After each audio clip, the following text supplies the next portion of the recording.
My father-in-law passed away suddenly. It's because you didn't take good care of him. My husband is gone because of you. I'm sorry.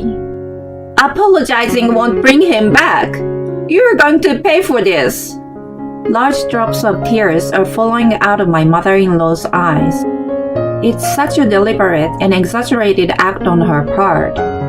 If you're really sorry, at least get down on your knees and beg for forgiveness. Yes, I'm very sorry. I kneel in the middle of the funeral home, while many people look on and whisper to each other. Then, her cell phone starts ringing. It's me, Mom. My husband's familiar voice came out of the speaker. I just finished burning all the evidence. I still need to erase all the emails, and then I'm going home. I'm glad the old man is gone so easily. I can't believe it went so well. The old man and Lucy are idiots. Hush, Daryl! My mother-in-law scurries to cover the speaker of her phone, but it's too late. I stand up and take a step toward her. They dug their own graves in front of such a large crowd. How stupid are they? Her fake tears have already dried up, and she's flustering. It's not what you think. I don't know who it was. It must be a wrong number. Oh, darn it. Her ugly true color is revealed now. I think to myself, smiling at her in panic. Now, my father-in-law and I would begin our retaliation, putting everything on the line. The story goes back some time ago. I was a housewife who was turning 40 that year. To make a little extra for the family, I worked part-time at a local supermarket in my spare time. I married my husband Daryl 10 years prior to the incident, and we had no kids. My in-laws lived a 15 minutes walk from our house. We planned to live together sometime in the future, as they were getting quite old. Daryl and my mother-in-law Carol were very kind to me when we first got married. As the years went by, they became more and more difficult to deal with. Daryl started complaining about my cooking, which he had enjoyed once those days. If I served him something he didn't like, he threw away the food without even taking a bite.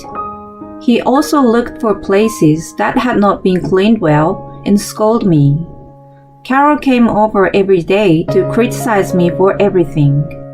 Then she looked in my refrigerator and took food home without asking me. I once asked Daryl to do something about her, but he told me to let her be as she was my family. Not only that, he even ordered me to cook for her. I had been frustrated and sad, but I had no one to rely on. My parents had already passed away when I was in university, and I had no close relatives. I had no particular qualifications and had only been working part-time since I got married. I had no confidence in my ability to live on my own if I got a divorce. There was no choice but to endure. They knew what I was thinking. Whenever I showed even the slightest hint of defiance, Daryl said, I have no problem getting rid of you anytime. He threatened me with a divorce. The only person who had been kind to me was my father-in-law, Morgan. He required nursing care, and I made time between my job and housework to take care of him. Carol had told me, I'm just as old as he is. It's not right to make me take care of him. It's the daughter-in-law's job, isn't it?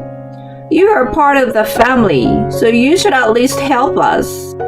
She turned her back on him and busied herself with her own things. Caring for Morgan had never been a burden for me. He enjoyed the food I cooked for him and was always humble and appreciative when I helped him with personal care. The time I spent with him was more like therapy for me, which had become an important part of my life. I enthusiastically went to him every time. Then one day, Daryl asked me to go for lunch with him. I was dubious about his invitation, which I had not received in many years, but I was thrilled.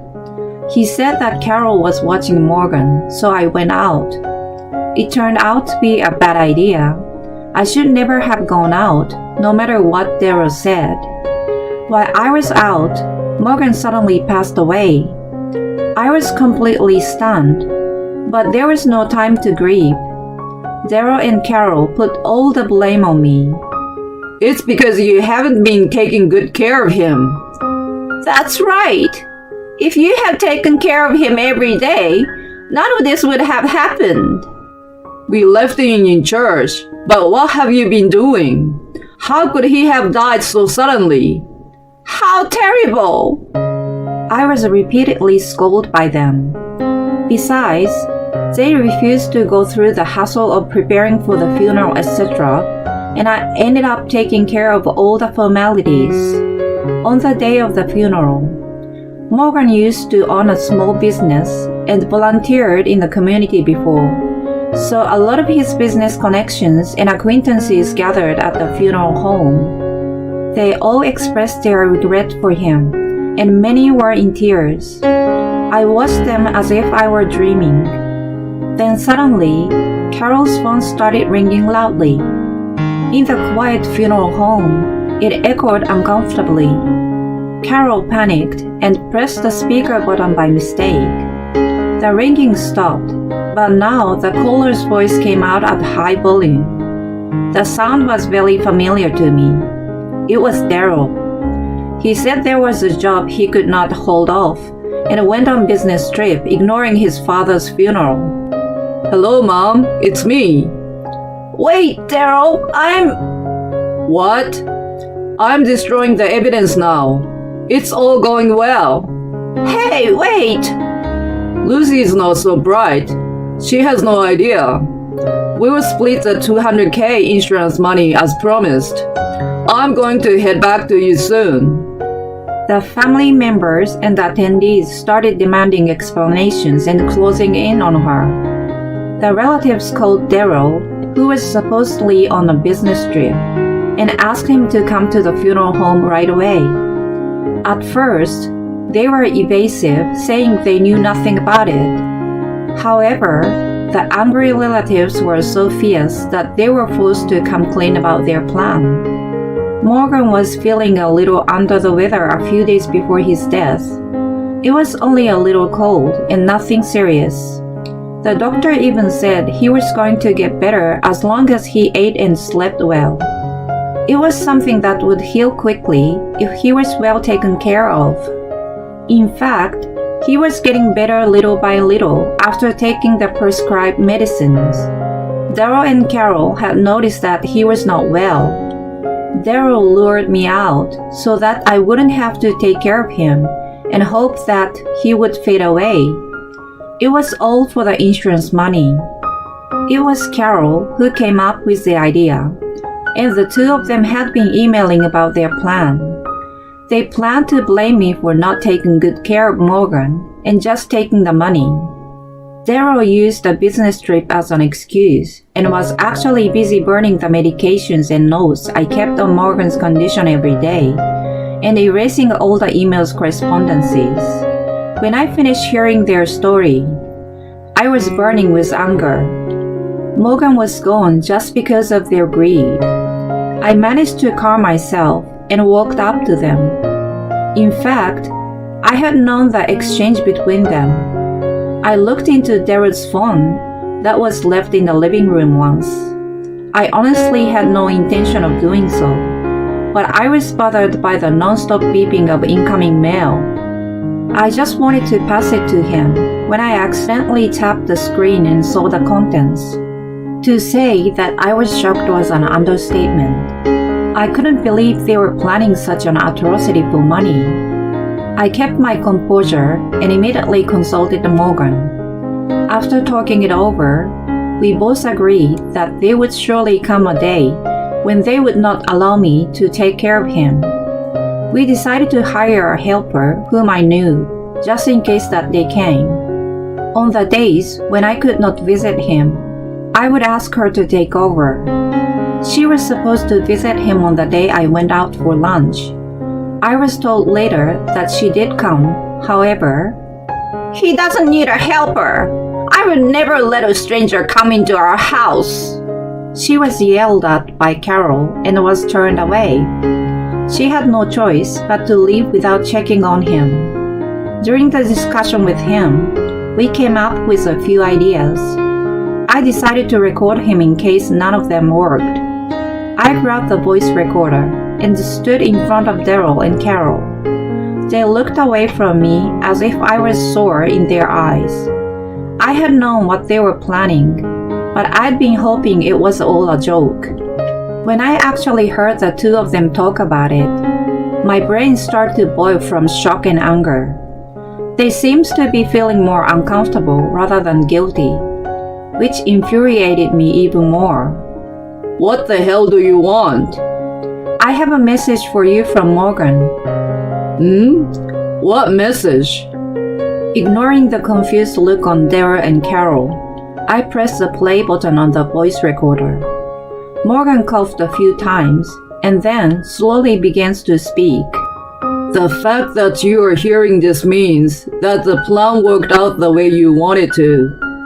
I'm sure you must be very happy with the way things turned out, but too bad for you. I've already canceled my life insurance a long time ago. You put everything on Lucy's shoulders and don't even show your faces to me. On top of that, you have been ungrateful and giving her a hard time even though she has been working so hard. I have nothing to give or leave to such horrible people. True to his word, he had already terminated the insurance policy.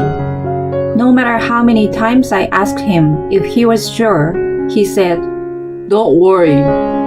He sounded somewhat forlorn and proceeded with the procedure without any hesitation.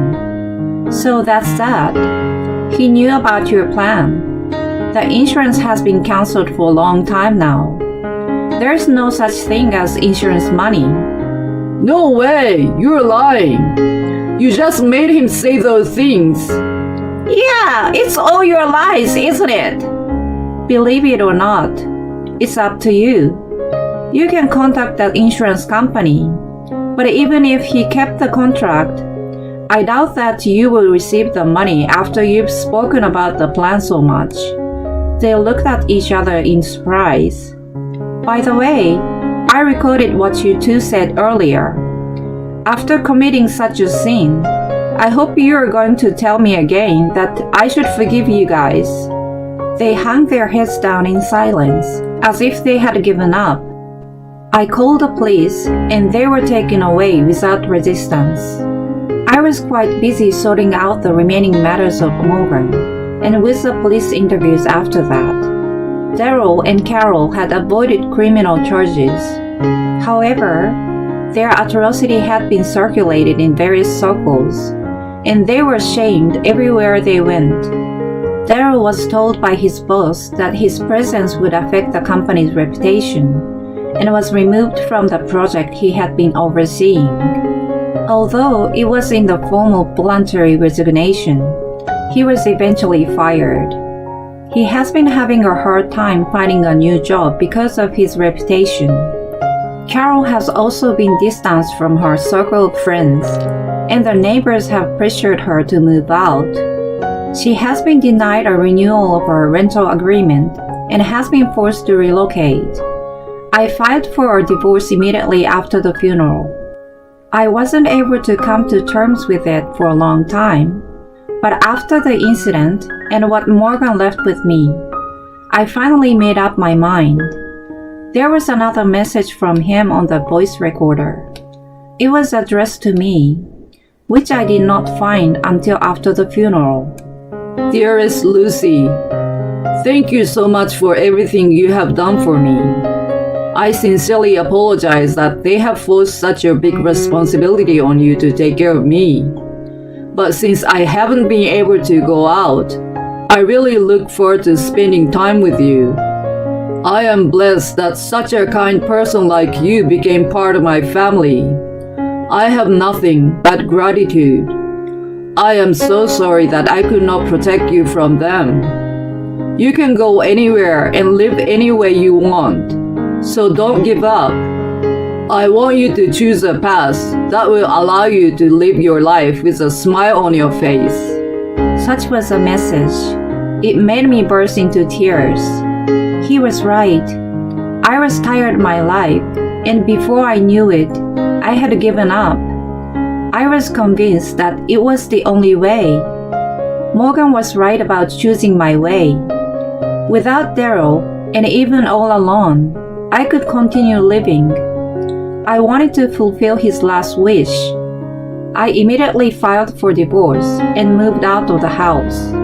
I continued to work part-time at the supermarket for the time being while looking for a full-time job. I was so anxious about my life on my own, but I now feel like I have a bright future. I'm going to start my way of life from now on.